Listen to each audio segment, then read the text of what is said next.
The BEETS family faces a race against time as they try to extract dirt from the frozen mining cut, but as the temperature rises, so do their challenges. Would they be able to fix their problems in time for the day's mine, or would they go back home disappointed?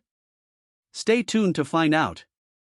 In the heart of the operation, Kevin BEETS finds himself battling a mechanical breakdown in one of the trucks. With the fleet frozen, their efficiency takes a hit, and the pressure is on. He complains sadly about the amount of time they have wasted and how important it is for the continuity of their show that the trucks get back on track. He says that if they don't fix the truck as soon as they can, they will be seriously behind their schedule. Meanwhile, the relentless Ruby Mahoney is digging deep, uncovering signs of gold in the soil. The promise of hitting the fabled White Channel pay keeps the team motivated, but challenges persist. Back at the truck, Kevin faces another breakdown, putting operations on hold. The radio crackles with urgency as the team scrambles to fix the issues and keep the tight schedule intact. Again, Kevin complains about how hard it is coping with the excesses of the rock breaking down from time to time without any signs. He emphasizes the need for the trucks to be back in action ASAP. The mining team, despite setbacks, presses on with determination. Tony BC takes charge, strategizing to salvage the situation and keep the mining operation on track. Like Kevin, Tony sees how important it is for them to avoid any more setbacks. Time is of the essence if they want to make the quota for the day. He rallies the team, and soon enough, the machines begin to work, and they begin to set the ball rolling. Over at the wash plant, Fred Lewis seeks guidance from Parker. Equipment issues threaten to compromise Fred's gold production target for the season. Fred and Parker talk about the issues they have with their equipment and the urgent need for a solution because if they don't find a remedy to this problem, they may not be able to continue with the series. Fred makes the tough call to shut down the wash plant, creating doubt about the viability of reaching the season's gold target. The team, however, remains determined. Just when the morale of the workers seem to have been given a little push, another problem strikes. Dave encounters difficulties with a jammed tail pulley, causing another setback. The team works tirelessly to resolve the issue and resume operations. Amidst the challenges, a potential gold discovery in a broken rock renews hope for Dave's team. Despite setbacks, the miners remain committed to overcoming obstacles for a successful season. Dave's confidence and that of the other miners is renewed by the discovery. Despite the hiccups they encountered, he is sure that they will strike gold more than they have ever struck before. In a bold move, Fred Lewis decides to tackle the frozen creek obstructing their mining claim. Facing an icy barrier, the team orchestrates a plan involving a massive pump to melt the ice. The risky operation requires careful navigation, and Fred, tethered to a safety rope, takes the plunge into the unknown. The team successfully activates the pump, spraying a powerful stream of water onto the frozen creek. As the water penetrates the ice, Fred cautiously makes his way across, ensuring the safety of the crew while the ice slowly yields to the relentless force of the water. Concerns arise among the crew.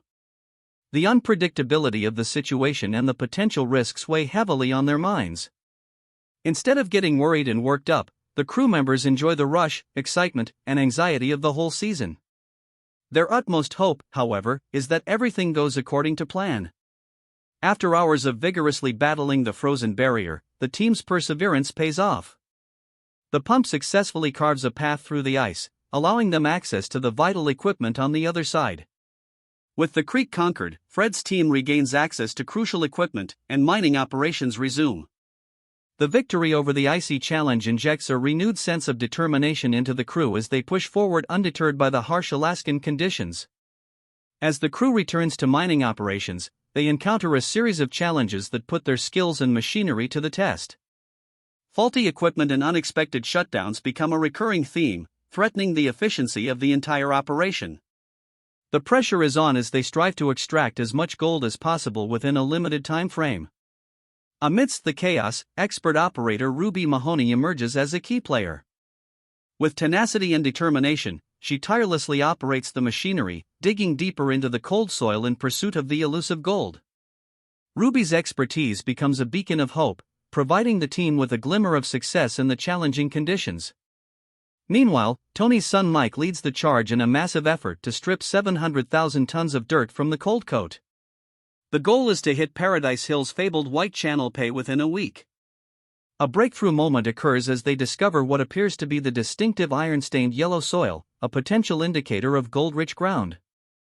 The urgency escalates as unexpected setbacks plague the operation.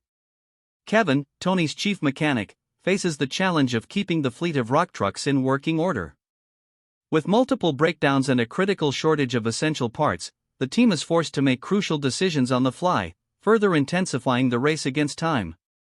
With the clock ticking, Mike BEETS strategizes to maximize the extraction of dirt from the cold coat. The ambitious goal of hitting Paradise Hill's White Channel Pay within a week requires a relentless pursuit of efficiency. The BEETS family invests everything they have, mobilizing their resources to ensure the success of this high-stakes endeavor. The pressure intensifies as Tony's chief mechanic, Kevin BEETS, faces a mechanical nightmare. The rock trucks, essential for hauling dirt, face constant breakdowns, each one threatening to derail the entire operation. Kevin's mechanical prowess is put to the ultimate test as he battles missing bolts, broken parts, and a relentless race against time.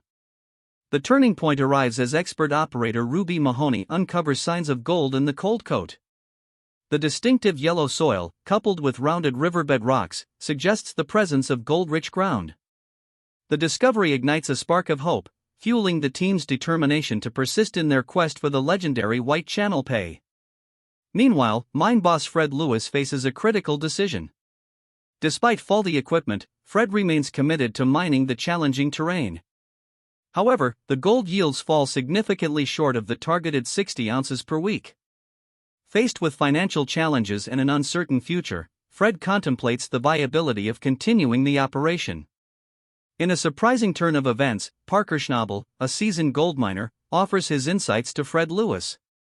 Parker, passing by the Lewis mining site on his way to his Alaskan claims, provides valuable advice on the challenges Fred's operation is facing. The encounter sparks a moment of reflection for Fred as he grapples with the complexities of the Alaskan gold mining season.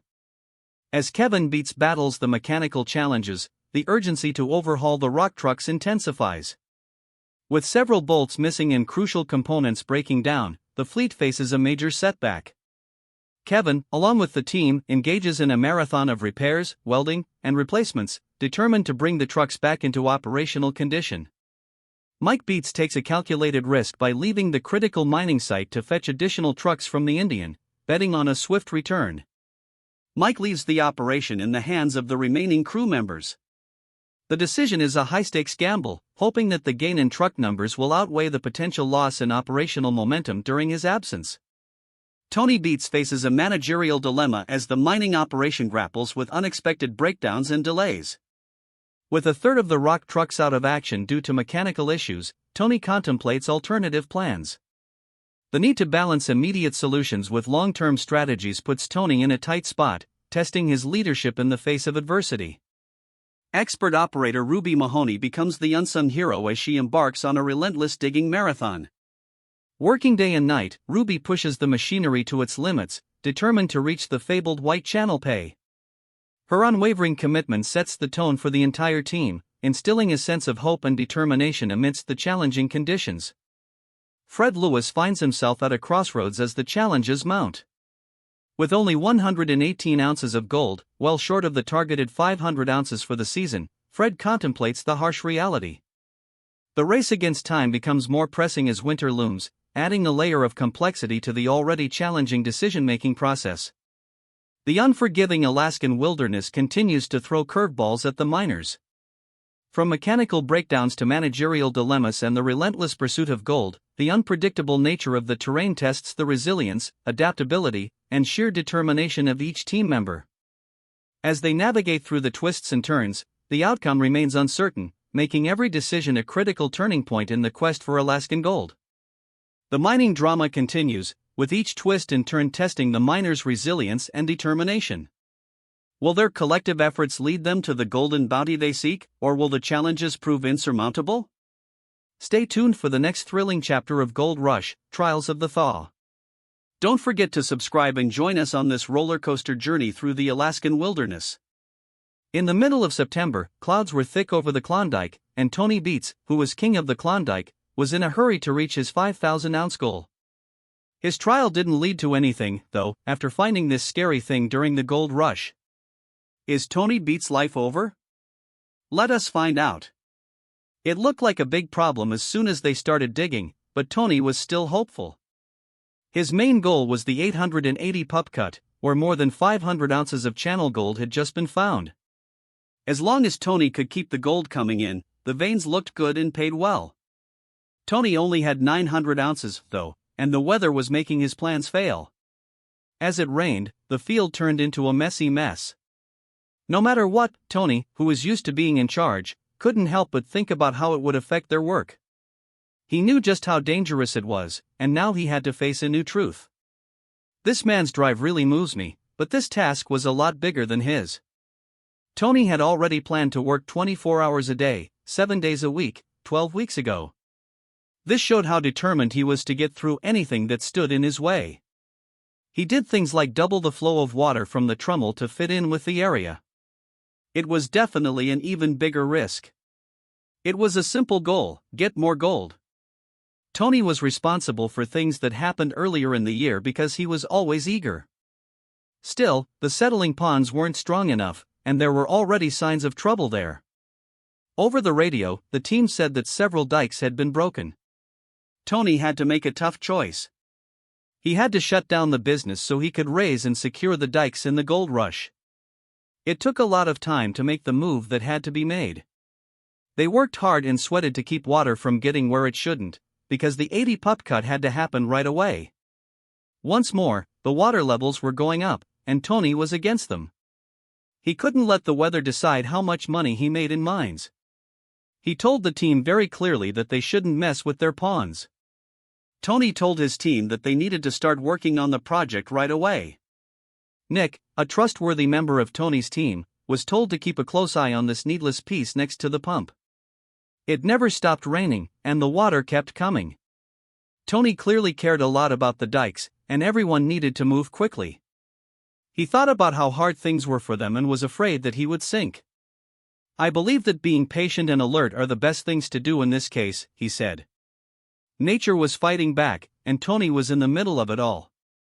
It became clear that looking for gold wasn't a fun game of cleaning bright little chunks on the patio. It was a battle with time, the weather, and the moods that were always changing.